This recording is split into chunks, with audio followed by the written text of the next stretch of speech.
Joined by Mr. Vimlendu Jha, environmental activist. Many thanks for speaking to us, Mr. Jha. How do you look at these developments? Just a couple of days after what we saw in Dharali, you were speaking to News 9 as well. Now, separate cloudburst episodes that we're learning of in Shimla, in Himachal Pradesh.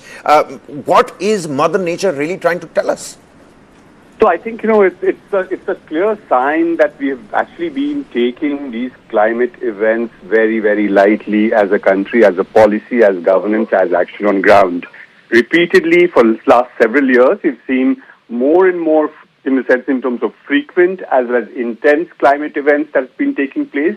And of course, it's been happening throughout the country, but more so in the vulnerable ecological space called the Himalayas. And this year itself, we've seen more than 200 people have lost their lives in Himachal, and then of course we don't know how many people have actually died in Harsil, in Dharali, in that sense. So it clearly talks about that climate change is not just an academic discourse, it's something which is very, very real, and India is at the forefront in terms of facing the brunt of it, and mostly the hilly areas are the ones that's actually, because of these extreme events, be it cloud bursts that we're talking about today, or flash floods for that matter, or glacial lake outbursts, or the leaks that we're talking about, overflows that we're talking about. So, it's really, really scary and something that the government should really take it very seriously. We need to really look at immediate response. We need to really have a system in place for immediate response. But at the same time, in long term, when we are aware that next year and year after, there'll be more and more frequent and intense